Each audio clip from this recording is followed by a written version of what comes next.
ชดชื่นดีวันนี้บ่มีฟ้าบ่มีฝนแต่ประการใดก่อนอื่นต้องขออภัยกับญาติโยมท่านสาธุชนทุกท่านตั้งแต่เจ้าวันที่7เป็นต้นมาบ่ได้ออกรายการสดเพราะได้เดินทาง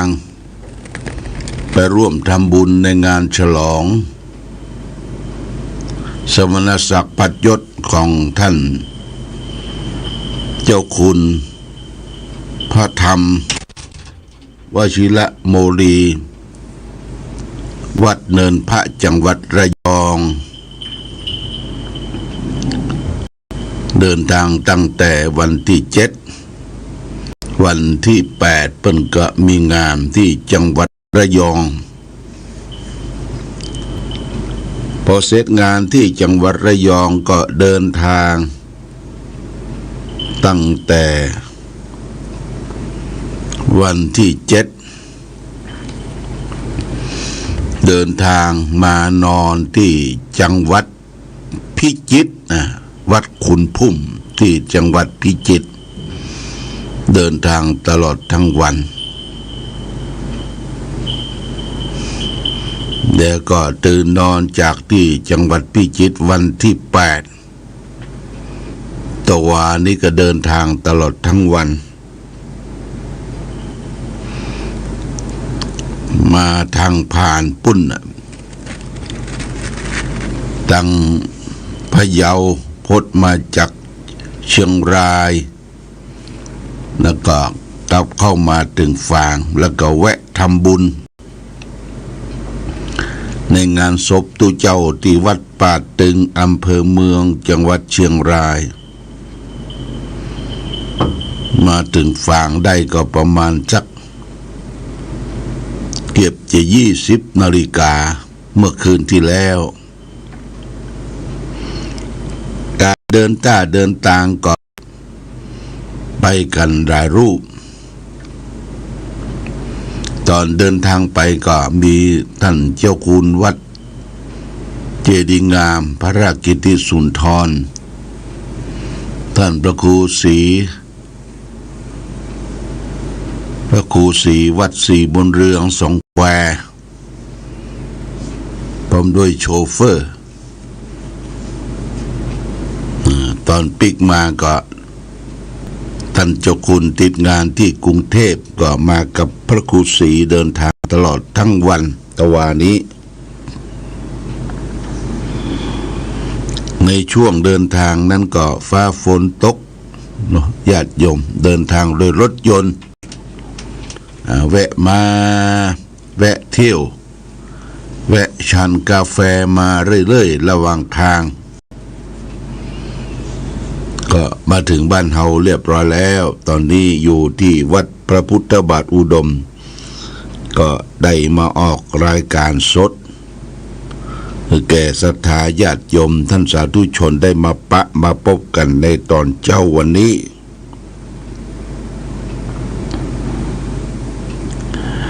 ก็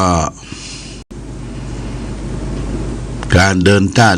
งนั้นก็ทำให้ได้ไปหูทราบเห็นสิ่งที่เกิดขึ้นตามรายทางที่ผ่านพ้นมาถนนหนทางส่วนบางที่บางแห่งก็ทำงานทำหนทางยังบ่เสร็จดีซ่อมหนทางแต่หนทางที่จะสร้างขึ้นใหม่ก็คือทางรถไฟเร็วนะรถไฟเร็วต่างแปะต่างพะเยานี่ก็เป็นแปลงหนทางบุญด้านโดยป่าโดยดงเป็นรถไฟเร็วนะคิดว่าจะได้ใจรถไฟนี่ก็ประมาณสัก2 ปีเนาะ2 ปีก็ประมาณสักปี71นะ71พุ่นน่ะเนาะ2571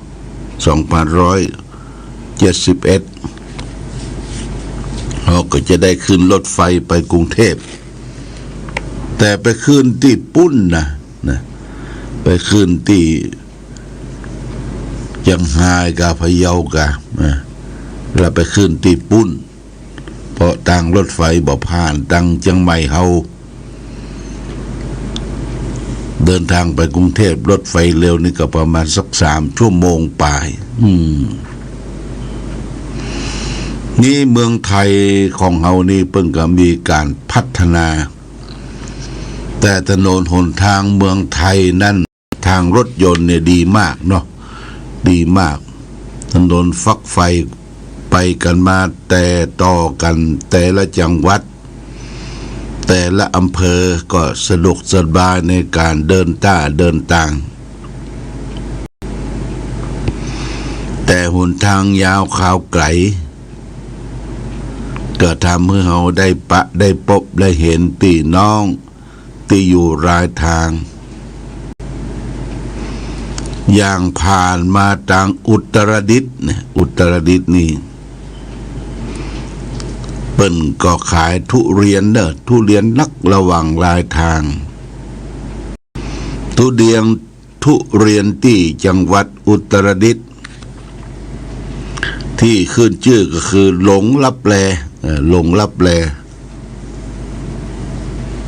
ก็ทางโชเฟอร์ก็ได้ไปซื้อทุเรียนแล้วก็ตะวานี่นะเปิ้นก็โบะคือโบะผ่าแกะที่ห้าละที่ร้านเอามาชิมดูก็รสชาติก็ใจได้อยู่ได้อยู่แต่วันไปที่จังหวัดระยองเบิ่นเอาทุเรียนจังหวัดจันทบุรีระยองนะมาถวายภัตตาหารเพลอันนั้นรสชาติดีนุ่มรสชาติดีนุ่มก็รสชาติก็แตกต่างกันไปตามพื้นที่เมืองฝางไม่อายชัยประการของเฮาเปิ้นก็มีการปลูกทุเรียนนะแต่ยังบ่ได้ผลเท่าที่ควรกำลังปลูกกันบางที่ก็ออกผลก็ยังบ่ได้จิ้มทางเขตฝางไม่อายชัยประการในทุเรียนก็แสดงว่าปลูกกันออกทุกที่แต่รสชาติมันจะแตกต่างกันไปทุเรียนได้ชื่อว่าเป็นผลไม้ที่ขึ้นชื่อและกับแพงญาติโยมมีราคาแพงแต่ว่ากินนักฉันนักบ่ได้เพราะว่าน้ำตาลมันขึ้นมันหวานมันหวานน้ำตาลขึ้นน้ำตาลนักตอนนี้คือผลไม้ที่เกิดขึ้นกับลายทางทุเรียนมังคุดเงาะนี่เกิดขึ้นหลายที่โดยเฉพาะอย่างยิ่งถ้าเราไปเชียงใหม่ที่เข้าเขตเชียงดาวเขตแม่แตงเบิ่งก็จะเขียนว่าเงาะแม่แตงแต่ก่อนเป็นเงาะโรงเรียนก็สามารถที่จะเอาซื้อติดไม้ติดมือเอาไปฝากคนนั้นคนนี้ที่วันไประยองก็ไปแวะซื้อลำไยที่ดอยติที่ดอยติที่อนุสาวรีย์ครูบาเจ้าศรีวิจัยที่ดอยติปุ่นก็เอาลำไยไป5 กล่องละ250เป็นใส่กล่องละ5 กิโลเป็นลำไยสีชมพูเดินทางไปถึงที่กรุงเทพในวันที่7นั้นประมาณสัก10 โมงประมาณสัก4 ทุ่มกว่าก็ไปพักที่วัดอมรคีรีเชิงพระราม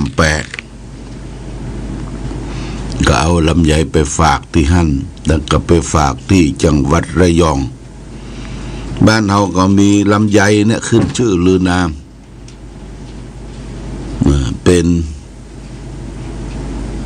ผ ผลไม้ที่ส่งไปทั่วโลกเนี่ยลำไย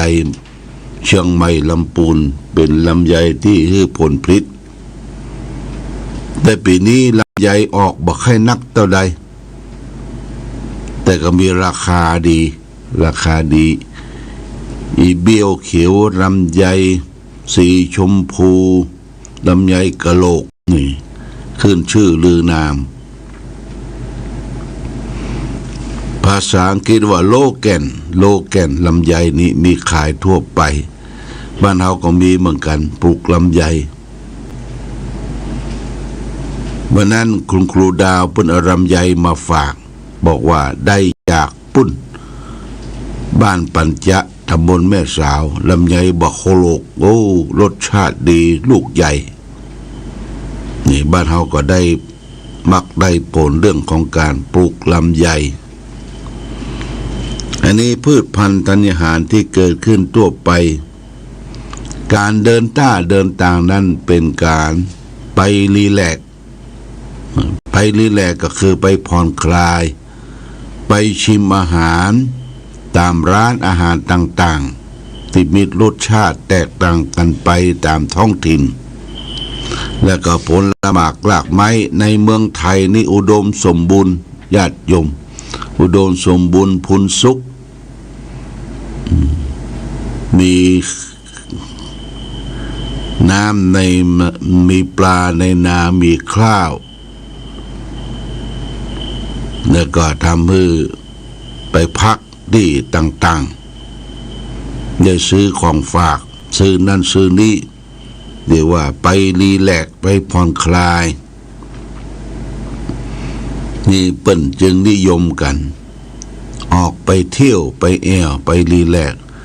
ไปชิมอาหารร้านอาหารต่างๆที่จะมีรสชาติแตกต่างกันไป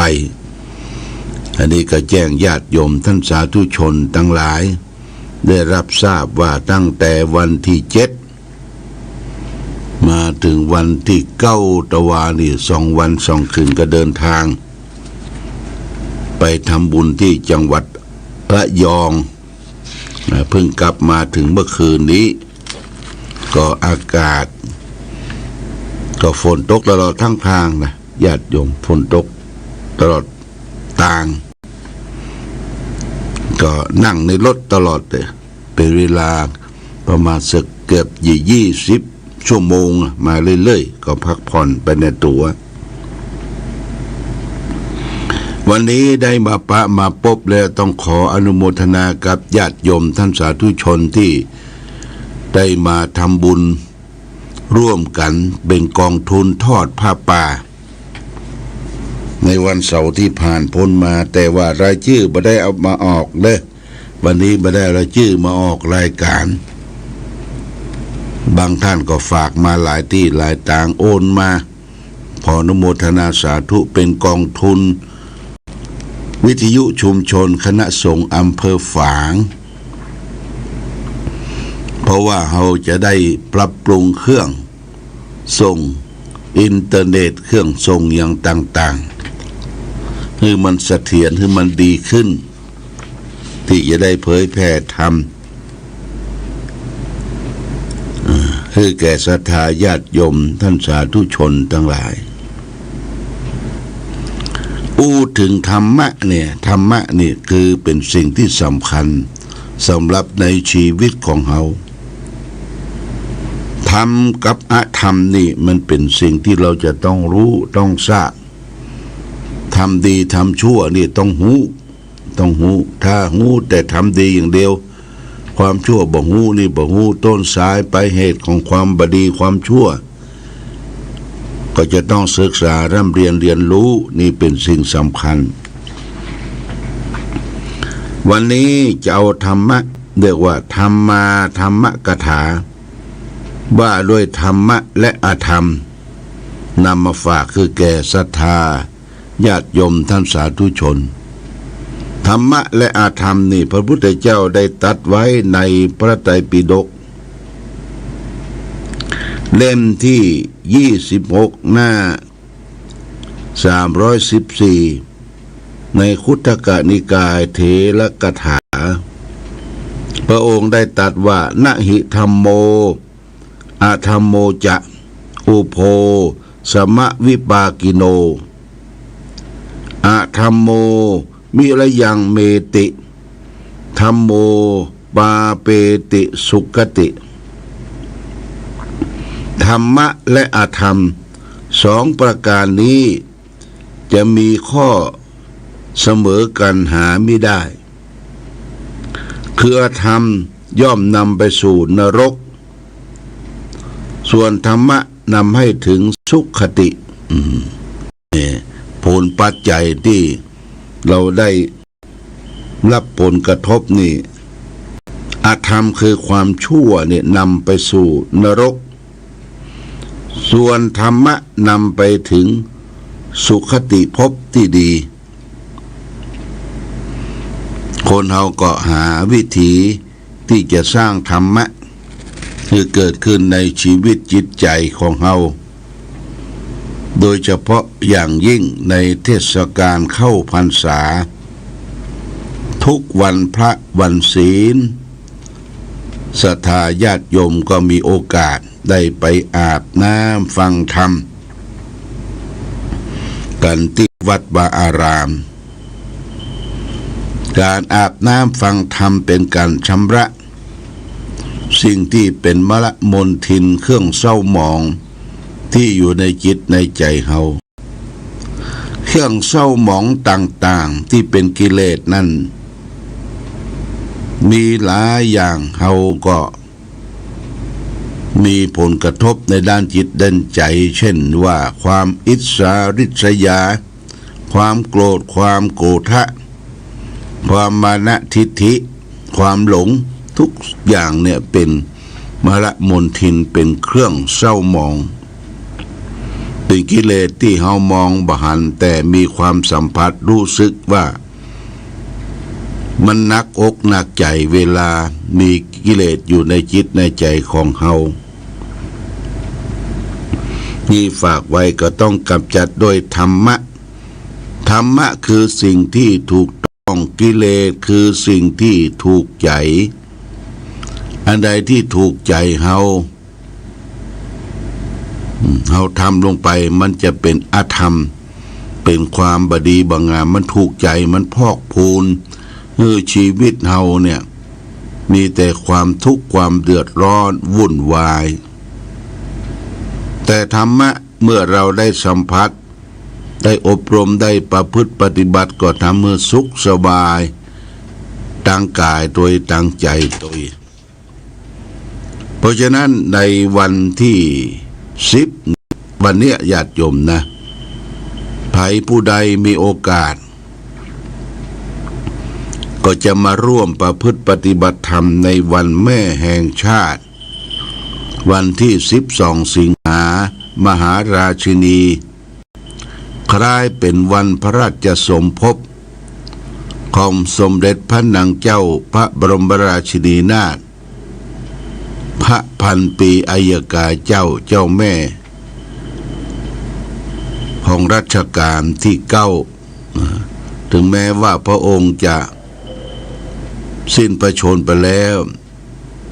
แต่บุคคลทั้งหลายก็นึกถึงพระคุณในวันแม่12สิงหามาถึงคราวใดทางสำนักปฏิบัติธรรมวัดพระพุทธบาทอุดมก็ตั้งใจที่จะเชิญชวนญาติโยมได้มานุ่งขาวห่มขาวประพฤติปฏิบัติธรรมในวันแม่เพราะฉะนั้นวันนี้วันที่10เนี่ยญาติโยมวันที่10วันที่11วันที่12และ13มื้อเจ้า13มื้อเจ้าน่าจะเป็นวันพระวันศีลเฮาก็ลาสิกขากันหรือใครจะอยู่บวชต่อก็ได้ที่บนสำนักปฏิบัติธรรมวัดพระพุทธบาทอุดมแหล่งที่21ของจังหวัดเชียงใหม่ก็เชิญชวนญาติโยมนะมีผ้าขาวชุดขาวผ้าตุ้มผ้าคลุมเครื่องใจไม้ซองสำหรับโยคีผู้ปฏิบัติธรรมคือไปบวชเนกขมะชีพราหมณ์ในวันแม่แห่งชาติ ถือศีลกินเพลณที่วัดพระพุทธบาทอุดมสำนักวิปัสสนาน้ำบ่อสวาเป็นสำนักปฏิบัติธรรมนะเชิญชวนทุกท่านตั้งแต่ตอนบ่ายวันที่10ตอนเย็นเนี่ยวันนี้วันที่10 11 12แล้วก็13วันแม่แห่งชาติเขาก็จะได้ร่วมกันประกอบพิธีอันสำคัญระลึกถึงพระคุณของแม่ผู้ให้ชีวิตผู้ให้เลือดให้น้ำนมแก่ลูกเต้าบุตรธิดาระลึกถึงพระคุณของท่านหรือคุณแม่ยังมีชีวิตอยู่เราก็แสดงความรู้รักกตัญญูไหว้แม่เคารพแม่ได้สิ้นกรรมสิ้นบุญไปแล้วก็ระลึกถึงบุญบารมีของแม่ที่กำเนิดเกิดชีวิตคือแก่ลูกทุกคนนะได้ร่วมกันสร้างความดีในวันแม่แห่งชาติ12สิงหามหาราชินีเป็นวันแม่แห่งชาติทางวัดพระพุทธบาทอุดมก็ขอเชิญชวนญาติโยมทุกท่านได้ร่วมจิตร่วมใจร่วมแรงในการประพฤติปฏิบัติธรรมการประพฤติปฏิบัติธรรมนั้นญาติโยมอาจจะคิดว่ามันเป็นการลำบากมันเป็นง่ายอยู่ญาติโยมเพียงแต่เรามีชุดขาวนุ่งขาวตื่นเป็นเวลาแล้วก็ปฏิบัติธรรมเป็นเวลาเดินจงกรมเจริญสมาธิภาวนาตามรักษาศีลนี่ก็ได้ชื่อว่าเป็นการร่วมกันสร้างคุณงามความดีมีความกตัญญูกตเวทิตาต่อมารดาของเราและท่านทั้งหลายก่อนนั้นเชิญชวนทุกท่านได้ร่วมจิตร่วมใจในการปฏิบัติธรรมวันแม่แห่งชาติวันที่12สิงหาเริ่มตั้งแต่วันที่10วันนี้ตอนบ่ายเป็นต้นไปนะที่วัดพระพุทธบาทอุดมสำนักประพฤติปฏิบัติธรรมวิปัสสนาน้ำบ่อสวาอันนี้ก็ขอเชิญชวนทุกท่านได้ร่วมจิตร่วมใจกันมาประพฤติปฏิบัติธรรมด้วยความพร้อมเพรียงกันวันนี้รายการธรรมประทีปส่องต่างได้มาพบญาติโยมท่านสาธุชนทั้งหลายก็จะพอสมควรแก่กาลเวลาขอความผาสุขความมีธรรมจงบังเกิดมีแก่ศรัทธาสาธุชนญาติโยมทุกท่านก็ต้องอำลาพาจากขออำนวยอวยชัยให้ทุกท่านได้มีความสุขมีความเจริญมีความรุ่งเรืองปราศจากสรรพทุกข์โศกโรคภัยคือประกอบไปด้วยจตุรพิธพรใจทั้ง4ประการคือมีอายุวันนะสุขะภาระมีปฏิภาณธาตุสารสมบัติธรรมสารสมบัติทุกทิวาราติการรายการธรรมประทีปส่องทางต้องขอลาก่อนขอผู้ฟังจงตั้งมั่นจิตหันษาโดยธรรมะขององค์พระพุทธาได้นำพาให้เกิดความสุขสงบเย็นขอเจริญพร